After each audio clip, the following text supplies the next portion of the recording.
বেকার অনেকেই নতুন ব্যবসা করবেন ভাবছেন, আবার অনেকে বিদেশ থেকে দেশে আসতে ভয় পাচ্ছেন। দীর্ঘদিন প্রবাসে থেকে বিরক্ত হয়ে গেছেন।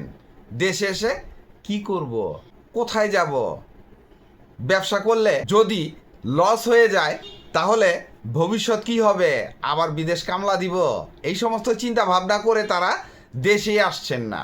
যারা দেশে থেকে বেকার আছেন তারাও ব্যবসা শুরু করতে ভয় পাচ্ছেন। অনেকে পুঁজির অভাবে ব্যবসাই শুরু করতে পারছেন না। প্রত্যেকের জন্য 3টি সহজ ব্যবসার আইডিয়া। এখান থেকে যে কোনো একটা ব্যবসা আপনি পছন্দ করে করতে পারবেন। চলুন জেনে আসি ব্যবসাগুলো কি। কার ক্লিনিং সার্ভিস। বর্তমানে বাংলাদেশে এই ব্যবসাটা খুবই জনপ্রিয়। ছোট ব্যবসা হিসেবে পুঁজিও একেবারে কম ইনভেস্ট করতে হয়, তাছাড়া প্রফিট মার্জিন খুব ভালো থাকে। কার ক্লিনিং সার্ভিস করতে হলে আপনাকে কিছু বিষয় জানতে হবে। একেবারে অজ্ঞ অবস্থায় এই ব্যবসাটা আপনি করতে পারবেন না। হ্যাঁ, করতে পারবেন, দক্ষ কারিগর লাগবে। তবে শুরুতে আপনি অন্যের উপর নির্ভরশীল না হয়ে নিজেই ব্যবসাটা করার চেষ্টা করবেন। তাহলে আপনাকে একটু শিখে নিতে হবে। যেমন বিভিন্ন ক্যাটাগরিতে কার ওয়াশ করা হয়, যেমন বাইরের ওয়াশ, তারপরে ইন্টেরিয়র ওয়াশ, সিট শ্যাম্পু করে wash, glass cleaning, tyre polish, engine cleaning, car polish, বাসা বা অফিসে গিয়ে ক্লিনিং করা যায়। এটা আপনি শুরুতে নিজে যদি শিখে করতে পারেন ভালো। যখন আপনার ব্যবসাটা একটু পুরানো হবে, আপনি যখন ব্যবসাটা বুঝবেন, তখন লোক দিয়ে আপনি ওই হোম সার্ভিসের ব্যবস্থা করতে পারবেন। তাছাড়া বাইক ওয়াশটা কিন্তু খুবই জনপ্রিয়, এটা অবশ্যই রাখতে হবে। পুঁজি শুরুতে একটু বড় আকারে করলে 2-3 লাখ টাকা পুঁজি লাগবে, আর যদি ছোট পরিসরে করেন 1 লাখ টাকা পুঁজি হলেই এই ব্যবসাটা শুরু করা সম্ভব। কি কি সরঞ্জাম আপনার প্রয়োজন হতে পারে? Pressure wash machine, vacuum cleaner, foam গান, পানির পাইপ, মাইক্রোফাইবার কাপড়, কার শ্যাম্পু, টায়ার পলিশ, স্প্রে বোতল, ব্রাশ সেট, এই সমস্ত জিনিস আপনার খুব জরুরি হবে। আরও কিছু প্রয়োজন পড়বে, যখন ব্যবসা শুরু করবেন তখন আপনি জেনে নিতে পারবেন আরও কি কি প্রয়োজন হতে পারে। এই ব্যবসায় জায়গা সিলেকশন কিন্তু খুবই জরুরি। আপনি যদি ভুল জায়গা সিলেকশন করেন তাহলে এই ব্যবসা কখনোই টিকবে না। তাই খুব জেনে বুঝে ভেবে চিন্তে জায়গা সিলেকশন করবেন, তাহলে আপনার ব্যবসাটা টিকবে। যেমন বড় কোনো গ্যারেজের পাশে আপনি এই ব্যবসাটা করতে পারেন। পার্কিং এরিয়ায়, শপিং মলের পার্কিং এরিয়ার পাশে করতে পারেন। তাছাড়া আপনি ব্যস্ত কোনো রাস্তার মোড়ে এই ব্যবসাটা করতে পারেন। আর যদি আপনি হোম সার্ভিসের ব্যবস্থা করতে পারেন, একটা ফেসবুক পেজ থাকলে ভালো হয়, একটা অনলাইন প্ল্যাটফর্ম করে নিলেন।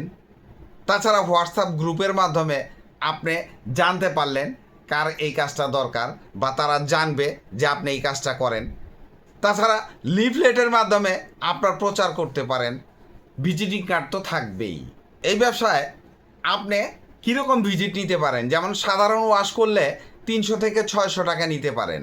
ব্যবসার শুরুতে কিন্তু আপনাকে কম চার্জ নিতে হবে, তাহলে আপনার ব্যবসাটা জমবে। জমার পরে আপনার সার্ভিস যখন ভালো হবে, মানুষ যখন জানবে, তখন দেখবেন যে লাইন দিয়ে আপনার কাছে কার ওয়াশ করবে। আর ফুল সার্ভিস দিতে 1000 থেকে 5000 টাকা ডিমান্ড করতে পারেন। সেটা আপনার জায়গার উপর ডিপেন্ড করবে। আপনি লোয়ার ক্লাসে দিচ্ছেন, না মিডল ক্লাস এলাকায় এই ব্যবসাটা করবেন, না আপার ক্লাস এলাকায় করবেন। প্রত্যেকটা এলাকায় আপনার চার্জ কিন্তু ভিন্ন রকম হবে। তাই ব্যবসা যখন করবেন সব কিছু জেনে বুঝে এই ব্যবসাটা করতে যাবেন। লন্ড্রি সার্ভিসের ব্যবসা। লন্ড্রি সার্ভিসের ব্যবসা আমাদের দেশে এখন খুবই জনপ্রিয়। পুঁজি যেহেতু একেবারেই কম লাগে, একবার ট্রাই করে দেখতে পারেন। বিশেষ করে ছাত্রাবাস, বড় কোনো ম্যাচ যদি থাকে তার পাশে করতে পারেন। আর শহরাঞ্চলের লোক কিন্তু এখন খুবই ব্যস্ত, তারা কাপড় ধোয়া এবং ইস্ত্রি করা থেকে বিরত থেকে সব কিছু সহজে পেতে চান। যেমন এগুলা যদি একজনের কাছে দিয়ে, একটা দোকানে দিয়ে, ওইখান থেকে জাস্ট ময়লা কাপড়টা দোকানে দিয়ে আসলো আর ইস্ত্রি করে বাসায় পৌঁছে দিল, এই সার্ভিসটা আপনি যদি করতে পারেন তাহলে আপনার আর পিছন ফিরে তাকানো লাগবে না, কারণ এগুলার কাস্টমার বাড়তেই থাকে। একবার যদি সার্ভিস ভালো দেন, আপনার কাছে দূর দূরান্ত থেকে চলে আসবে। এমনও ভাড়াটি আছে, আজকে আপনার মহল্লায় আছে, পাশের মহল্লায় গেলেও ওইখান থেকে এসে আপনাকে দিয়ে কাপড় ওয়াশ করাবে, আয়রন করাবে। এই অভ্যাসটা অনেকের গড়ে উঠে যায়।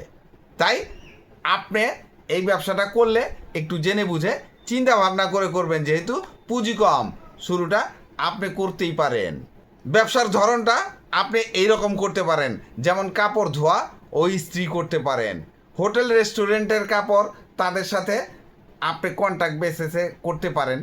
কন্ট্যাক্ট করবেন ওই ক্ষেত্রে কিছু কম টাকা, যেমন একবারে আপনার 200-500 কাপড় ওয়াশ করা, আর স্ত্রী করার ক্ষেত্রে কিন্তু নর্মালি যদি আপনি 10 টাকা নেন, তাদের কাছ থেকে 6 টাকা, 7 টাকা বা 8 টাকায় করবেন। একটু কম নিতে হবে, তবে তাদের কাজটা যদি রেগুলার করতে পারেন কন্ট্যাক্টে, অনেক ভালো। আপনি ড্রাই ক্লিনিং করতে পারেন, কার্পেট, পর্দা ওয়াশ, সব কিছুই, কম্বল, এই ক্ষেত্রে টাকা কম বেশি হতে পারে। বড় বড় কোম্পানির ইউনিফর্ম আছে, ইউনিফর্মগুলো ওয়াশ করতে পারেন। এগুলা ডবিং করতে হবে, আপনাকে প্রচার করতে হবে, তাহলেই তারা আপনার কাছে আসবে। এই ব্যবসা করতে আপনার কি কি লাগতে পারে, যেমন একটা ওয়াশিং মেশিন লাগবে, ইস্ত্রি তো লাগবেই, ডিটারজেন্ট পাউডার লাগবে ওয়াশ করার জন্য, কাপড় রাখার র্যাক লাগবে, ইস্ত্রি করার জন্য একটা টেবিল লাগবে, ডেলিভারির জন্য একটা বাইক বা একটা বাইসাইকেল লাগতে পারে। শুরুতে পুঁজি আপনার ব্যবসার ধরন অনুযায়ী পুঁজি লাগবে। যেমন আপনি যদি শুধু কাপড় ইস্ত্রি করেন, তাহলে 20-30 হাজার টাকা পুঁজি হলে আপনার চলে যাবে। আর যদি আপনি ওয়াশিং মেশিন নিয়ে ব্যবসা করতে চান, তাহলে আপনার 1.5 থেকে 2 লাখ টাকা, সর্বোচ্চ 3 লাখ টাকা পুঁজি হলে এই ব্যবসাটা খুব ভালোভাবে করতে পারবেন।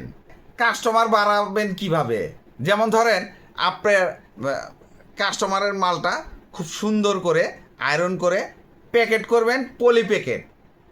হোম সার্ভিস দিলে অবশ্যই আপনার কাস্টমার বাড়বে, কারণ ফোন দিলেই যদি আপনি ময়লা কাপড়টা নিয়ে আসলেন, সুন্দর রেডি কাপড়টা নিয়ে গেলেন টাকার বিনিময়ে। তাই সার্ভিস ভালো হলে অবশ্যই আপনার কাস্টমার বাড়বে। এই ব্যবসায় প্রফিট খুব ভালো থাকে। তাই একবার চিন্তা করে দেখেন এই ব্যবসাটা আপনি করবেন কি না। পিঠা তৈরির ব্যবসা অল্প পুঁজির এবং লাভজনক যতগুলা ব্যবসা আছে, ছোট ব্যবসা, এই পিঠা তৈরির ব্যবসা উপরের সারিতে থাকবে। পুঁজি একেবারেই কম লাগে, আর লাভও খুব ভালো। আপনি ঘরে বসে এই পিঠা তৈরি করে বাইরে বিক্রি করতে পারবেন। মার্কেটে চাহিদা অনেক বেশি, বিশেষ করে শহরাঞ্চলের মানুষ এখন অলস হয়ে গেছে। ঘরে তৈরি করা জানলেও ওই বাইরে থেকে কিনে নিয়ে এসে বাসায় এনে খায়, অথবা বাইরে থেকে খেয়ে আসে। আপনি কি কি পিঠা দিয়ে শুরু করতে পারেন ব্যবসাটা? শুরুতে কিন্তু খুব জনপ্রিয় আইটেমগুলো দিয়ে শুরু করবেন, যেমন ভাপা পিঠা শীতের দিনে করতে পারেন, চিতই পিঠা সারা বছরই চলে, পাটিসাপটা পিঠা সারা বছর চলে, দুধ চিতই সারা বছর, পাকান পিঠাও সারা বছর, তেলের পিঠা সারা বছর চলবে, নারিকেল পিঠা করতে পারেন, তারপরে ঝাল পিঠা তৈরি করতে পারেন, ডিমের পিঠাটা, তারপরে ভাজা পুলি করতে পারেন। আরও অনেক কিছুই আছে যেগুলা আপনি আস্তে আস্তে আইটেম বৃদ্ধি করবেন। তবে ব্যবসার শুরুটা আগে করেন, এরপরে বড় করা যাবে। আপনি ব্যবসা শুরু না করে নেগেটিভ পজিটিভ চিন্তা করা শুরু করে দিলেন, তাহলে কিন্তু আপনার ব্যবসা কখনোই শুরু হবে না। এই ব্যবসায় এই সমস্যা, ওই ব্যবসায় এই সমস্যা, আমাকে কমেন্টে বললেন যে বলা সহজ করা কঠিন। সব কিছুই করা কঠিন। আমি যে কাজটা করছি এইটাও অনেক কঠিন। আপনি একবার ট্রাই করে দেখেন। আমি আপনাকে মোটিভেট করার চেষ্টা করছি, কিন্তু এই কাজটাও অনেক কঠিন। আমাকেও অনেক প্রশিক্ষণ নেওয়া লাগছে, আমাকে অনেক ভিডিও নষ্ট করা লাগছে। তাই আপনি একবার করে দেখেন। বলা সত্যি সহজ, করাটা কঠিন। আস্তে আস্তে আস্তে আস্তে এই কঠিনটাই আপনার জন্য সহজ হয়ে যাবে। আপনি পুঁজি কত টাকা নিয়ে ব্যবসা করবেন? 2000 টাকা নিয়েও এই পিঠার ব্যবসা করতে পারবেন। এবং পাইকারি ব্যবসায় একটা আইটেম দিবেন, শুধু পাটিসাপটা পিঠা কনফেকশনের দোকান এবং মিষ্টির দোকানে দিতে পারবেন। শুরুতে 50,000 টাকা পুঁজি নিলে আপনি একটা ফুডকার্ট নিয়ে অন্তত 4-5টা আইটেম নিয়ে ব্যবসা করতে পারবেন। খুচরা এবং পাইকারি দুইভাবে এই ব্যবসাটা করা সম্ভব।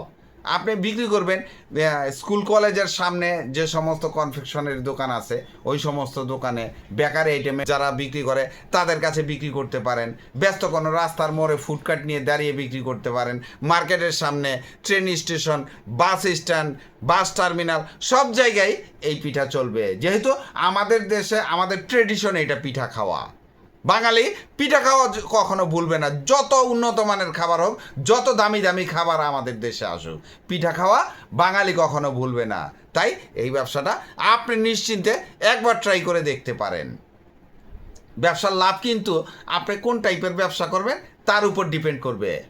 আর সবচেয়ে বড় কথা, আপনি আপনার ব্যবসাটা কিভাবে পরিচালনা করছেন তার উপর আপনার লাভ ডিপেন্ড করবে। তাই যখন শুরু করবেন তখন আপনার ব্যবসার লাভটা আপনি বের করে নিতে পারবেন। ভিডিওটি ভালো লাগলে লাইক, কমেন্ট, শেয়ার দিয়ে পাশে থাকবেন, চ্যানেলটি সাবস্ক্রাইব করবেন এবং পাশে থাকা বেল আইকনটি প্রেস করে দিয়েন, যেন পরবর্তী নতুন কোনো বিজনেস আইডিয়া আপলোড দেওয়ার সাথে সাথে আপনার মোবাইলে সর্বপ্রথম নোটিফিকেশন চলে যায়। আজকে এই পর্যন্তই। আসসালামু আলাইকুম।